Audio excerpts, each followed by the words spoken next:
ಹಾಗೆ ಇಮ್ಯಾಜಿನ್ ಮಾಡಿ ನೀವು ಮನಾಲಿಗೆ ರೋಡ್ ಟ್ರಿಪ್ ಹೋಗ್ತಿದ್ದೀರಾ ಅಂತ. ಅದು ಕೂಡ 50 km/h ಆವರೇಜ್ ಸ್ಪೀಡ್ ಅಲ್ಲಿ. ಇದ್ರ ಅರ್ಥ ನೀವು ಪೂರ್ತಿ ಜರ್ನಿನ ಸೇಮ್ ಸ್ಪೀಡ್ ಅಲ್ಲೇ ಟ್ರಾವೆಲ್ ಮಾಡ್ತೀರಾ ಅಂತನಾ? ಇಲ್ಲ ಅಲ್ವಾ. ಕೆಲವೊಂದ್ಸಲ ಸ್ಪೀಡ್ ಕಡಿಮೆ ಇದ್ರೆ ಕೆಲವೊಂದ್ಸಲ ಸ್ಪೀಡ್ ಜಾಸ್ತಿ ಇರುತ್ತೆ.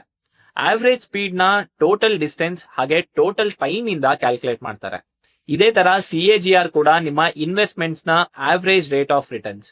CAGR ಅಂದ್ರೆ ಕಂಪೌಂಡೆಡ್ ಆನ್ಯುವಲ್ ಗ್ರೋತ್ ರೇಟ್. ಇದು ಕಂಪೌಂಡೆಡ್ ಬೇಸಿಸ್ ಅಲ್ಲಿ ನಿಮ್ಮ ಇಯರ್ಲಿ ರಿಟರ್ನ್ಸ್ ನ ಹೇಳುತ್ತೆ. ಉದಾಹರಣೆಗೆ ನಿಮ್ ಹತ್ರ 100 ರೂಪಾಯಿದು ಒಂದು ಸ್ಟಾಕ್ ಇದೆ ಅನ್ಕೊಳ್ಳಿ. ಅದನ್ನ ನೀವು 10 ವರ್ಷದ ತನಕ ಹೋಲ್ಡ್ ಮಾಡಿದ್ರೆ ಆ ಸ್ಟಾಕ್ 3 ವರ್ಷ 30% ಗಿಂತ ಜಾಸ್ತಿ ಇರುತ್ತೆ, 2 ವರ್ಷ 10% ಗಿಂತ ಕಡಿಮೆ ಇರುತ್ತೆ, ಉಳಿದಿದ ವರ್ಷ ಅದು ಸ್ಟಾಗ್ನೆಂಟ್ ಆಗಿರುತ್ತೆ. ನೀವು 10 ವರ್ಷ ಆದ್ಮೇಲೆ 200 ರೂಪಾಯಿಗೆ ಸೆಲ್ ಮಾಡಿದ್ರೆ ಅದರ CAGR ಆಗುತ್ತೆ 7.18%.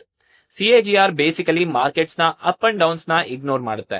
ಹಾಗೆ ಸ್ಟಾಕ್ ನ ಇನಿಷಿಯಲ್ ವ್ಯಾಲ್ಯೂ ಮತ್ತೆ ಫೈನಲ್ ವ್ಯಾಲ್ಯೂನ ಮಾತ್ರ ಕನ್ಸಿಡರ್ ಮಾಡುತ್ತೆ. CAGR ಕ್ಯಾಲ್ಕುಲೇಟ್ ಮಾಡೋದಕ್ಕೆ ಈ ಫಾರ್ಮುಲಾನ ಯೂಸ್ ಮಾಡಿ.